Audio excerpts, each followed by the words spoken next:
Yo, YouTube, what's up? It's your boy Kari back here again with another video for y'all, man. Today is June the 7th. So I'm still in Colombia, man. Actually, everything's opening back up in Colombia tomorrow, so I'm super excited about that. There will be no more curfew starting tomorrow.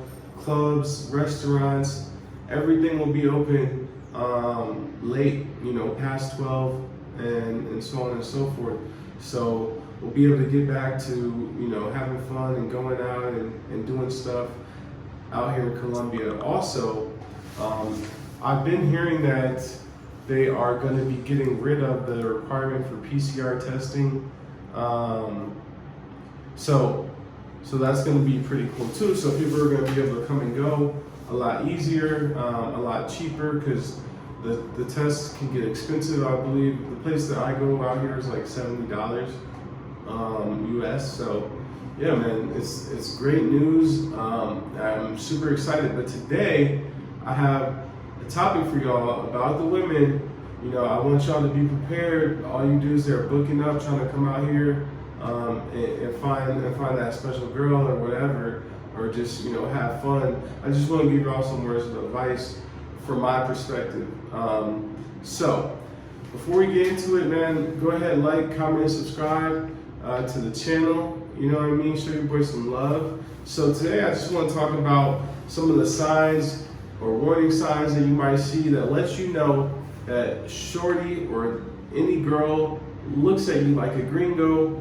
And unfortunately, you'll never not be a gringo to the women out here. I mean, even once you're close with them or whatever, you're still technically a gringo to them. So don't.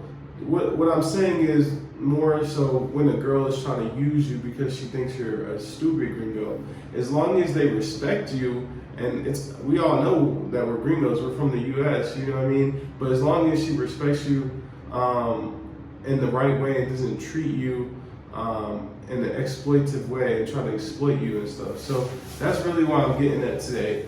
Because I've seen too many men coming out here and complaining. I have people hitting me up asking me about the women and just complaining about a lot of things, a lot of the flakiness, a lot of the asking to buy things, taxis, always paying for food, wanting to go out and that type of stuff. So let me go in and get started, man. I got a couple of notes here.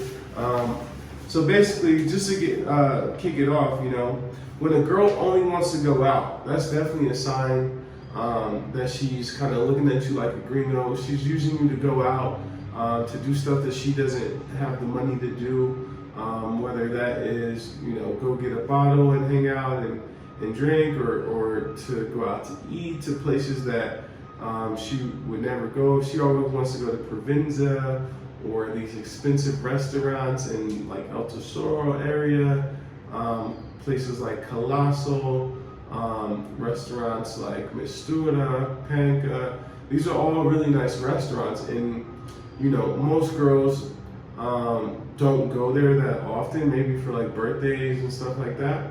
And then there's the upper echelon women, which they kind of do live that life, and they spend a little bit more money. But generally with them, you can tell that they don't need your money. You know what I mean? They probably have a car, they probably have a lot of nice things, a nice house and things like that. But when you're meeting these girls on Tinder, or girls from like the barrios, Manrique, Robledo, Bejo, places like that, if they're from those areas, they probably don't go to Poblado and do stuff over there that much. That's all I'm saying. When it comes to dates in Colombia, the women love to go out, that's for sure. They love to go eat, they love to hit the club, you know what I mean? My point here is that if she wants to go to places that are above, what she's used to, that's when it becomes a red flag. And when she only wants to do that also. Like for me, I always test the girls out here and just try to do something different. Like, let's go hang out, let's go hit Bricks Cruces, or let's go hit the park. There's a couple of parks in Envigado that I really like. I think it's called El Salado. That's a really nice park in Envigado. You can invite a girl and have a nice walk, talk, chill, do something different, you know? So it's important that you do spend some different type of quality time with these women, whether it's working out with them, cooking, traveling, staying and watching a movie, staying and watching a movie at the house, you know what I mean? Like Netflix and chill, or take a trip to one of the small towns in the area like Manizales, or what is it called? San Vicente. They have some spas up there, like thermal spas, like that you can go to. They also have Rio Claro, which I went in one of my videos. If you go through my channel, you can find the video I did on Rio Claro. Yeah, man, there's just a unlimited things to do other than just go out to eat and go out to party. So if you're looking for a serious girl, or even if you're dating around, it's just a good way to switch it up and kind of get to see a different side of the girl, because I think most dudes come out here and the first thing they think is like, oh, let's just go out to eat, let's just go out to drink or turn up or party, you know. And I'm just saying, if you like the girl and maybe you want to date her a little bit, you know, I'm not the biggest person, like relationship person anyway, but I do like to do stuff with women that's not going out to eat and not going out to party. Like I like to just hang out and have fun. Like for example, there's this one girl I talked to, she has a dog, a French bulldog just like mine. So we hang out a lot with the dogs and just do stuff. So yeah. Another red flag, if you will, she doesn't offer to clean automatically. That's big. Like if you have a girl in your Airbnb or at your house or whatever, and you guys are eating and you know things get dirty after you guys eat, obviously, or drinking, cups get dirty, whatever, and she doesn't even offer to clean at all, or you know, really, the good girls out here, they jump into action like without having to say anything, with my experience. So, you know, that to me is a red flag. Like, and you see that a lot more with girls that have no home training, unfortunately. And there's a lot of that going on in Colombia nowadays. A lot of these women, the younger ones especially, are being raised by, you know, young moms, and they're just not getting all the home training, you know. They're not getting to see how a woman should be treating a dude, and things like that. So in that case, you know, you really want to look out for a woman that has a strong father. I always say that. I mean, that goes in the States too, but that's just a good precursor for how she's gonna treat you. You know what I'm saying? So very important, man. The ones that will get shit dirty and not clean up are not quality, in my opinion. You know what I mean? You just don't go to someone's house and expect them to just clean up after you. In that situation, when it's a girl and a dude, like if I'm having a party, and I got people in my house, like I'm not gonna ask everybody to clean up after themselves because I'm having a party. But if it's a girl and we're chilling, you gotta, you know, to me, take care of that, especially if I'm providing, you know, some food or whatever, some drinks or whatever. So another red flag, man, she can't cook. You know what I'm saying? If she can't cook, if you're asking her, I always ask the women, like, can y'all cook? What do you like to make? And, you know, I even like to cook. So it's just something that I'm interested in. It's a question that I just like to ask. And just lets me know a lot about the women. And a lot of them will say they can cook, but they really can't cook. So, you know, sometimes you gotta just put them to the test, you know what I mean? And ask them, you know, what do you cook? Do you have pictures? Like, my ex from out here, she would show me pictures of all the stuff she was making at home, tacos, lasagnas, all that type of stuff. So, you know, it's good to see some evidence, is all I'm saying. And then the girl that I was dating even before her, she used to cook for us all the time. Like, we were living together in the beginning of the quarantine, and she would like cook every day, just cook. She was trying to like blow me away with her cooking, which was awesome for me. And she could really cook, man. So, you know, that was awesome. but that really shows you a good girl, because generally that means mom or grandma, hopefully grandma, passed down some good recipes, which goes all into the full package of being a good homemaker, if you will. And these are things that I look for. I understand you can get women out here that you can get women out here quickly. You can get women out here, with not the most effort like in the States, or not as much pushback as in the States, I'll say.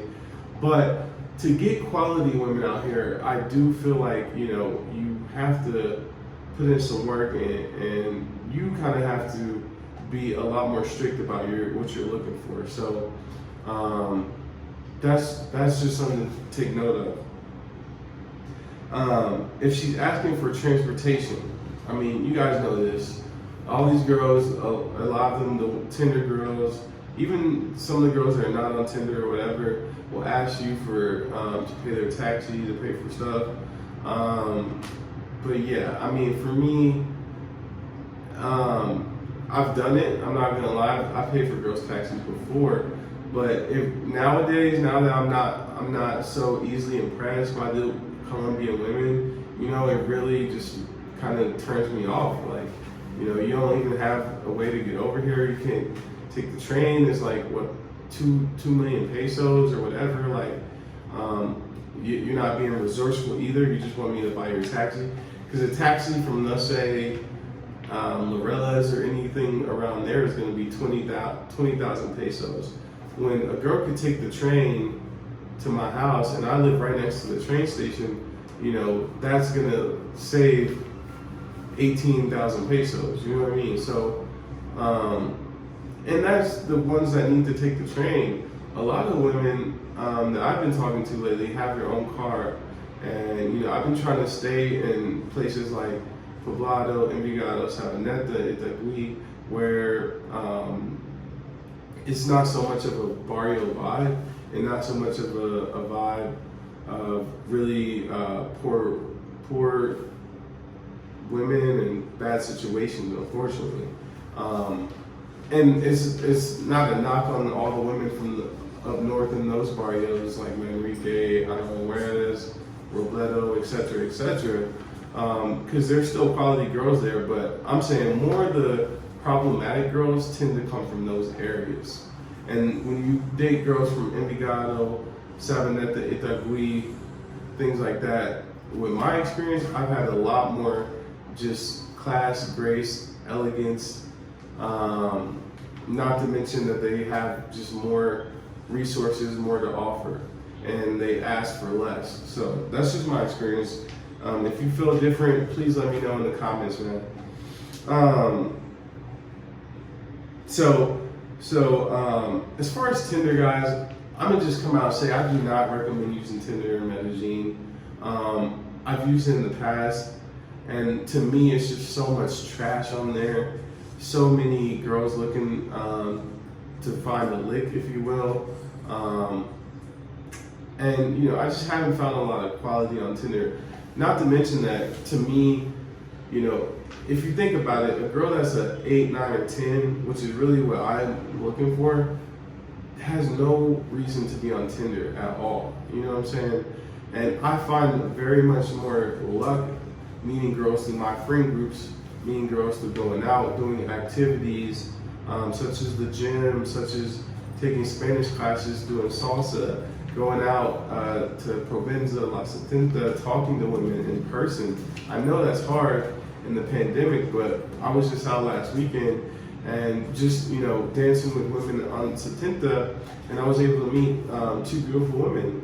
I went out to this restaurant Poblado called Terrazzo, and one of the waitresses was just overly nice to me, like just overly nice to me, and I just caught on that she liked me, so I asked for her number, and we set up a time to go out. You know what I mean? Unfortunately, she is from like Manrique, which is not, doesn't discount her out for me. Like, I still want to go out with her and get to know her, but I do know that she works a lot, so she's a waitress, so you can expect her to be working 6 days a week, if not more. So I don't, those situations, I have them kind of in my back pocket, you know what I mean? And, if we do get the chance to link up, then great, because she seemed like a really nice girl. But, at some point, you have to go after what you want and not just take what you get. So that's my, advice on Tinder. And then the last thing I'm gonna tell you guys, man, just follow your instinct, follow your gut, because that's the first way to get in trouble, to get hurt, for something bad to happen, is to ignore your instinct, ignore your gut. That's one thing you never should be doing out here. You know what I'm saying? If you were a lion in the wild in Africa or whatever, and you start ignoring your instincts, then you're gonna die. You know what I mean? And it's just that simple. So, if you see red flags, if something just doesn't feel right, because I can't touch on every red flag in this video. There's a million other things that can kind of rub you the wrong way, and it might make you raise an eyebrow and just be a little bit like, this doesn't feel right. Or is she taking advantage of me? Or is this really a genuine connection or whatever? You got to follow those things and be honest with yourself. Now understand, for a lot of dudes, it's not about finding a genuine connection. When they come out here, they just want sex. That's really not, I've been living here for almost 2 years, so, I'm way past that. And I hope that a lot of the people watching my channel are looking for, to bond with these women out here and explore the culture with them, and not just use them for sex and things like that. They're beautiful women, obviously, but it's so much more better when you get to know them and they get to know you, and they actually start to see you as a normal person and not a gringo American that's just out here looking for sex. I'm telling, I've had a girl from Envigado right next to where I live. She invited me out with her brother and we went to this live music thing, and that was just awesome, man, because I just felt like a real Colombian. Even if I'm still a gringo, I felt like a real Colombian. I'm out with real Colombians, I'm speaking Spanish with them. The places that we're going, there's no tourists there, and you just really get to see the real Colombian. And added bonus is she has a car. You know what I mean? It's just better. Out here, when a girl has a car, she can pick you up. To me, that's like fire, man. I don't know. Tell me in the comments if y'all got girls out here with your experience that had cars that can do something for you. You feel me? That brings something to the table. You don't always want to be bringing everything to the table. Even if she could only bring a cool experience, like taking you somewhere new in the city that you would never have gone without her. That's bringing something to the table. You know what I mean? So with that, I'm gonna close this video out, man. It's your boy Kari. You can follow me on Instagram. I'm doing consultations on Colombia, dating, finances, all of the above. I'm almost like a therapist too, man. I just did a consultation yesterday with one of my homies. He's actually a Korean dude that just moved out here in November, and he was just telling me, man, I love your videos. You're probably my favorite. I feel like you're the realest on YouTube, and I just really appreciated hearing that. And I know I haven't been doing a lot of content lately, but it's really like a phobia that I have in my privacy, to be honest with y'all. But I really do have a lot of good messages to get out to you guys about Colombia, about life, man. So y'all just stay tuned to the channel, like, comment, subscribe, follow me on Instagram. If you want to hit me up, if you want to talk it out, hit me up on Instagram. We'll get a consultation scheduled, and I'm out, man. Appreciate y'all.